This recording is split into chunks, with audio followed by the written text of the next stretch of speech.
चलिए दोस्तों देखते हैं नेक्स्ट टॉपिक के बारे में, जो कि है factor on which resistance of a conductor depends. ऐसे कौन कौन से फैक्टर हैं जिससे क्या होता है, किसी भी कंडक्टर का जो रेजिस्टेंस है वो डिपेंड करता है ना, किस चीज़ पे डिपेंड करेगा। रेजिस्टेंस के बारे में अभी हमने देखा था, रेजिस्टेंस क्या करता था, करंट को ब्लॉक करता है ना, करंट को रोकता है, रेजिस्ट करता है करंट को। तो करंट को जो रेजिस्ट कर रहा है, जैसे कि ये करंट है, करंट फ्लो करने की कोशिश कर रहा है, लेकिन ये रेजिस्टेंस क्या कर रहा है, इसको रोक दे रहा है यहाँ पर। ठीक है, तो यहाँ पर ये किस किस चीज़ों पे, किन किन फैक्टर्स पे डिपेंड करता है वो समझते हैं। ठीक है, रेजिस्टेंस किस पे डिपेंड करता है, तो पहली चीज़ है लेंथ ऑफ कंडक्टर, दूसरी चीज़ है यहाँ पर एरिया क्रॉस सेक्शन। ठीक है, ऑफ कंडक्टर मतलब कंडक्टर की थिकनेस कितनी है, वायर जो लिया जाता है ना, एक तो ये समझ सकते हैं आप लेंथ ऑफ वायर। ठीक है, length of area of cross section of the conductor, मतलब वायर का जो एरिया ऑफ क्रॉस सेक्शन है, मतलब उसकी थिकनेस कितनी है, कितना पतला वायर है, कितना मोटा वायर है, वो इस्तेमाल किया जा रहा है, उस पर डिपेंड करता है। और तीसरा डिपेंड करता है नेचर ऑफ मटेरियल। ठीक है, तो ये तीन चीज़ें हैं, तीनों को एक एक करके वन बाय वन डिस्कस करते हैं। चलिए देखते हैं, पहला है length of conductor. Length of conductor पे कैसे डिपेंड करता है, रेजिस्टेंस।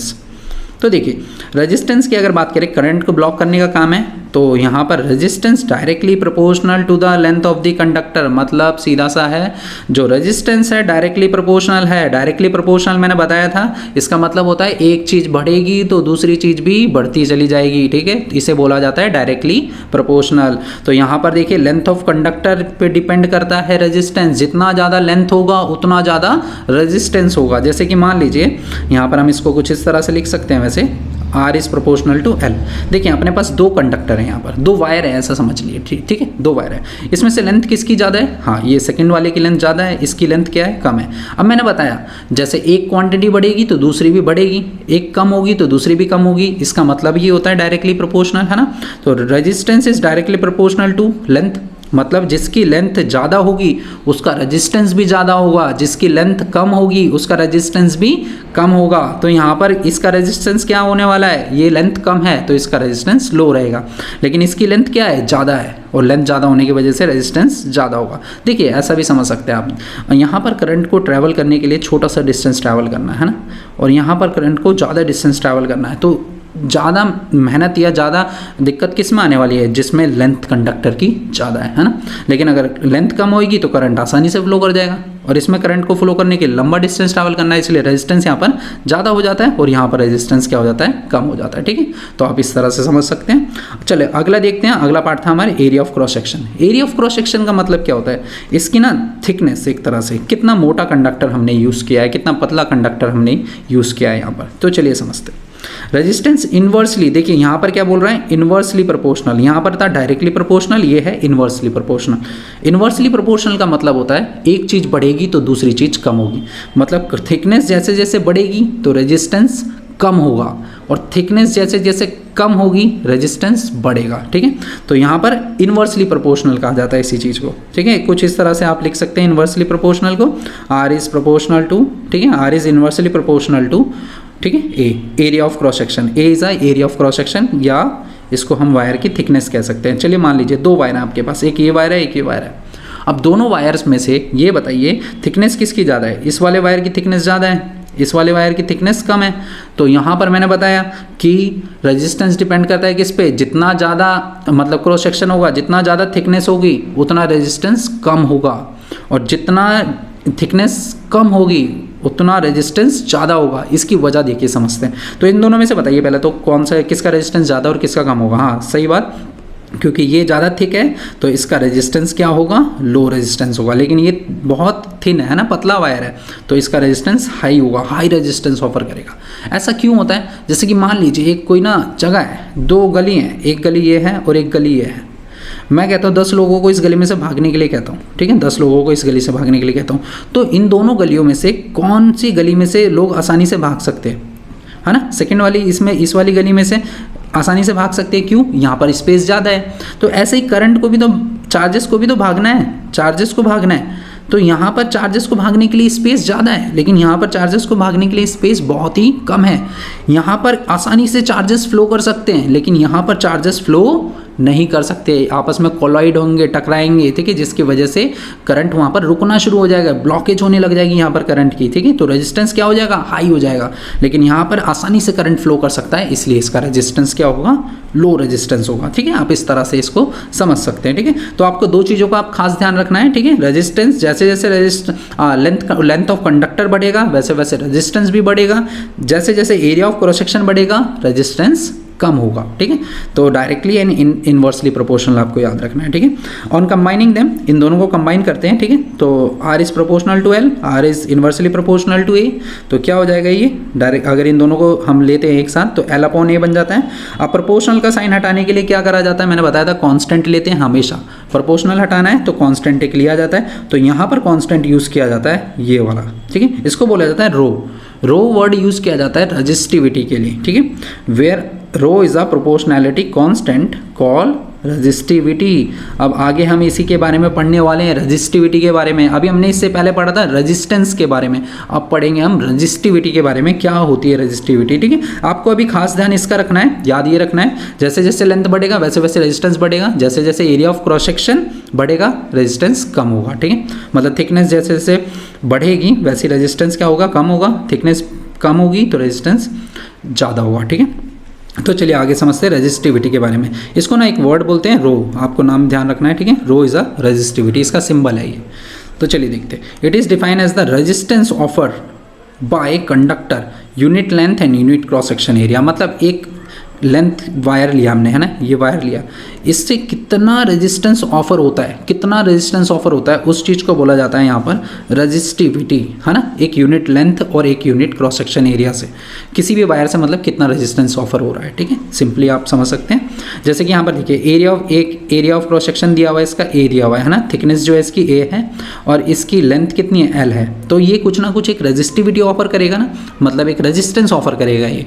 और उसी रेजिस्टेंस को क्या बोला जाएगा, जब एक यूनिट लेंथ और एक यूनिट एरिया से जो रेजिस्टेंस मिलता है किसी कंडक्टर के, उसको बोला जाता है रेजिस्टिविटी। चलिए समझते हैं इसका फॉर्मूला। देखिए क्या बन जाता है, आर, अभी हमने इसे पीछे पढ़ा था, resistance is a rho L upon A. ठीक है, एल अपॉन ए था, रो एल अपॉन ए, तो रो की अगर हमें वैल्यू निकालनी है तो क्या बन जाएगा, देखिए रो, ये आर इसके साथ मल्टीप्लाई हो जाएगा। ठीक है, R L upon R A upon L. ठीक है, तो इस तरह का यहाँ पर आप फॉर्मूला बना सकते हैं इसका, क्रॉस मल्टीप्लाई करके, तो ये अपना फॉर्मूला बन जाता है किसका, रेजिस्टिविटी का। अगर इसकी यूनिट की बात करते हैं, यूनिट मतलब किस में मेज़र किया जाता है रेजिस्टिविटी को, तो उसके लिए फॉर्मूला पता होना चाहिए हमें। फॉर्मूला क्या है इसका, आर ए अपॉन एल। चलिए देखते हैं रेजिस्टेंस की यूनिट क्या होती है। रेजिस्टेंस की यूनिट होती है ओम, एरिया की यूनिट होती है मीटर स्क्वायर और लेंथ की यूनिट होती है मीटर। 1 मीटर से 1 मीटर कट जाएगा यहाँ पर, है ना, यहाँ पर पावर 1 है, यहाँ पर पावर 2 है, एक कट जाएगा, बच जाएगा क्या, खाली अपने पास बच जाएगा ओम मीटर। ठीक है, ओम मीटर इसका रेजिस्टेंस होता है। ठीक है, तो ओम मीटर में हम हमेशा कोई भी सब्सटेंस है उसकी रेजिस्टिविटी को हम ओम मीटर में लिखते हैं, आपको इसका ध्यान रखना है खास। ठीक है, the resistivity of material depends on it's nature and temperature of the conductor, है ना, नेचर पे डिपेंड करता है रेजिस्टिविटी, है ना। अलग अलग देखो यहाँ पर मटेरियल लिए गए हैं, अलग अलग मटेरियल का रेजिस्टेंस अलग अलग है। जैसे कि कंडक्टर की बात करें, जैसे कंडक्टर में रेजिस्टेंस सबसे कम होता है, इसका रेजिस्टेंस कम होता है, इसका रेजिस्टेंस ज़्यादा होता है। ठीक है, और इसका रेजिस्टेंस सबसे ज़्यादा होता है इंसुलेटर्स का। अब कंडक्टर तो आसानी से करंट फ्लो कर जाता है ना कंडक्टर में, तो इसलिए उसका रेजिस्टेंस कम होता है, वो करंट को रोकता नहीं है। रेजिस्टेंस क्या है, करंट को रोकना, लेकिन यहाँ पर कंडक्टर में कभी भी करंट रुकता नहीं है। ठीक है, थोड़ा बहुत अमाउंट रुकता है, तो वो रेजिस्टेंस देखिए कितना कम होता है। यहाँ पर देख सकते हैं आप, सिल्वर की अगर बात करें तो सिल्वर वायर सबसे टॉप पर है। टॉप पर मतलब इसकी रजिस्टिविटी सबसे कम है, और रजिस्टिविटी कम होने की वजह से इसकी कंडक्टिविटी हाई हो जाती है। और रजिस्टिविटी कितनी होती है इसकी, देखिए ओम मीटर में नापा जाता है 1.60 इंटू 10⁻⁻8, जो कि काफ़ी कम है। ठीक है, काफ़ी कम वैल्यू। अब धीरे धीरे आप नीचे आएंगे ना तो ये वैल्यू रेजिस्टेंस ना बढ़ता जा रहा है ना, बढ़ता जा रहा है धीरे धीरे। यहाँ पर देखिए सिल्वर और कॉपर सबसे टॉप पे आते हैं। सिल्वर वायर और कॉपर वायर का सबसे ज़्यादा यूज़ किया जाता है इलेक्ट्रिकल कंपोनेंट्स में, क्योंकि इनके रेजिस्टेंस सबसे कम रहता है। अगर बात करें अलॉय की, जैसे कांस्टेंट है, मैग्नीन है, ठीक है, और ये नाइक्रोम है, ये सारे क्या हैं, अलॉयज हैं। अलॉय का मतलब होता है 2 या 2 से ज़्यादा मेटल को मिलाकर ना एक मेटल बना दिया जाता है। जैसे नाइक्रोम है, जैसे कि एग्जांपल के तौर पे देखिए नाइक्रोम है। नाइक्रोम एक अलॉय है किसका, निकेल, क्रोमियम, मैग्नीज, आयरन।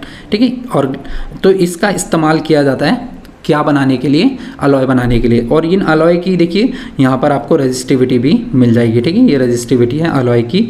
और अगर बात करें इंसुलेटर की, तो इंसुलेटर की रेजिस्टिविटी सबसे ज़्यादा होती है, क्योंकि उसमें से करंट पास नहीं हो पाता, वो मैक्सिमम पार्ट को करंट के ब्लॉक कर देते हैं। ठीक है, तो इस तरह से आप रेजिस्टिविटी समझ सकते हैं। रेजिस्टिविटी डिपेंड करती है पहली चीज़ नेचर पे। नेचर क्या हो गए, 3 तरह के हो गए, कंडक्टर, अलॉय एंड इंसुलेटर। और दूसरी चीज़ यार मैंने पहले भी बताया था, टेम्परेचर। टेम्परेचर पे भी डिपेंड करती है रेजिस्टिविटी। ठीक है, जैसे कि सब्सटेंस का रेजिस्टेंस मतलब डिपेंड करेगा, अगर वायर हीटअप होने लग जाता है, कोई भी वायर है किसी इलेक्ट्रिकल सर्किट में वो गर्म हो रहा है, ठीक है, तो उसकी वजह से उसके रेजिस्टेंस पे भी असर पड़ता है। ठीक है, चलिए देखते हैं आगे। इस रेजिस्टिविटी का देखिए किस तरह से इस्तेमाल किया जाता है। The resistivity of material depends on it's nature and temperature of the conductor. जैसे कि आप ये देखिए फिलामेंट बल्ब है ना, इस बल्ब के अंदर क्या करा जाता है, यहाँ पर एक फिलामेंट होता है ना इसका, ये इसको क्या बोला जाता है, किसका बना होता है, ये टंगस्टन फिलामेंट बोलते हैं, है ना, ये वायर। तो ये टंगस्टन जो फिलामेंट है ये देखिए कहाँ पर है, ये कुछ टंगस्टन की बात करते हैं, है इसमें टंगस्टन ये रहा। ठीक है, तो ये इसकी रेजिस्टिविटी कुछ ये है। ठीक है, 5.20 × 10⁻⁻8। तो ये रेजिस्टिविटी देखिए, इसकी रेजिस्टिविटी काफ़ी हाई रहती है ना।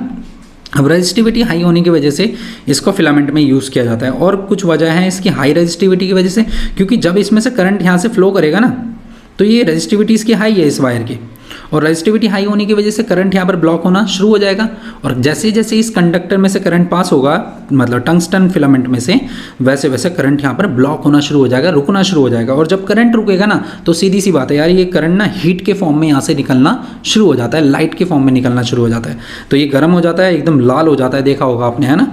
और इनका ना देखिए गर्म होने की वजह से पिघलता भी नहीं है। पिघलता क्यों नहीं है, मतलब मेल्ट हो जाना चाहिए ना इतना ज़्यादा टेम्परेचर। तो इसका देखिए मेल्टिंग पॉइंट भी कितना है, 3380 डिग्री सेल्सियस, जो कि काफ़ी ज़्यादा है। इसका मेल्टिंग पॉइंट इतना ज़्यादा है तो ये मेल्ट भी नहीं होता। इसलिए यही वजह है ना कि इसका जो वायर होता है ना, ये टंगस्टन का बनाया जाता है। ठीक है, टंगस्टन का बनाने से फ़ायदा ये हाई रेजिस्टिविटी, 2 पॉइंट बोलने हैं आपको, high resistivity and high melting point, जिसकी वजह से टंगस्टन वायर का फिलामेंट के तौर पे इस्तेमाल किया जाता है। ठीक है, यहाँ पर देखिए एक चीज़ ना और है, यहाँ पर ना आर्गन जैसी गैस होती है, ये गैस भरी जाती है, इसमें आर्गन गैस भर दी जाती है या नाइट्रोजन गैस भर दी जाती है। आर्गन और नाइट्रोजन गैस का काम क्या होता है, अंदर का ऐसा क्रिएट कर देते हैं एनवायरनमेंट बल्ब के अंदर का कि आर्गन ना नॉन रिएक्टिव गैस है। अगर मान लीजिए ऑक्सीजन गैस आ जाती, कोई और ऐसी गैस आ जाती जो एक तरह से फ्लेम को फ्लेमेबल होती है ना, मतलब जो कंबशन को सपोर्ट करती है। ऑक्सीजन तो पता है आपको कंबशन को सपोर्ट करता है, लेकिन अगर ऑक्सीजन भर दिया जाता तो क्या होता, अगर इस बल्ब के अंदर ऑक्सीजन होता तो ये फिलामेंट बहुत जल्दी जल जाता है एकदम से। ठीक है, तो इसलिए आर्गन और नियॉन जैसी नॉन रिएक्टिव गैस होती है ना, जो नोबल गैसेज होती हैं, इनका यहाँ पर ज़्यादातर यूज़ किया जाता है बल्ब के अंदर, ताकि रिएक्शन ना हो और हाई टेम्परेचर पे भी ये मेल्ट ना हो। ठीक है, मतलब यहाँ पर कंबशन प्रोसेस ना हो, तो इसलिए यहाँ पर इसका इस्तेमाल। इसी तरह देखिए ये हीटर है ना, हीटर के ऊपर भी वायर देखे होंगे आपने, ये भी हाई रेजिस्टिविटी वाले वायर होते हैं। नाइक्रोम वायर यूज़ किया जाता है हीटर के अंदर। नाइक्रोम वायर का काम क्या होता है, इसकी भी रेजिस्टिविटी देखिए काफ़ी हाई रेजिस्टिविटी है, और इस हाई रेजिस्टिविटी के वजह से ही इसका इस्तेमाल करते हैं। जैसे इसमें से करंट पास होता है, करंट ब्लॉक होना शुरू हो जाता है, और ये प्लेट जो है, ये जो वायर है, कॉइल वायर जो होता है ना कॉइल्ड शेप में, तो ये गर्म होने लग जाता है, और गर्म होने की वजह से हीट होने लग जाता है, और हीटअप होने की वजह से लाल हो जाता है। ठीक है, जो हीट जनरेट करता है। तो इसके हाई रेजिस्टिविटी और हाई मेल्टिंग पॉइंट की वजह से ही इनको भी इस्तेमाल किया जाता है। तो आप समझ चुके होंगे, अभी हमने देखा रेजिस्टेंस के बारे में और रेजिस्टिविटी के बारे में। ठीक है, रेजिस्टिविटी बेसिकली वायर के लिए यूज़ की जाती है, और रेजिस्टिविटी में ही क्या होता है, कोई भी कंडक्टर जितना रेजिस्टेंस ऑफर करता है, जो भी वायर है जितना रेजिस्टेंस ऑफर करता है, उसको उसकी रेजिस्टिविटी कहा जाता है। दोस्तों, अगर आपको ये वीडियो अच्छा लगा, चैनल को सब्सक्राइब करें, बेल आइकन का बटन दबाएं और इसे अपने दोस्तों के साथ भी शेयर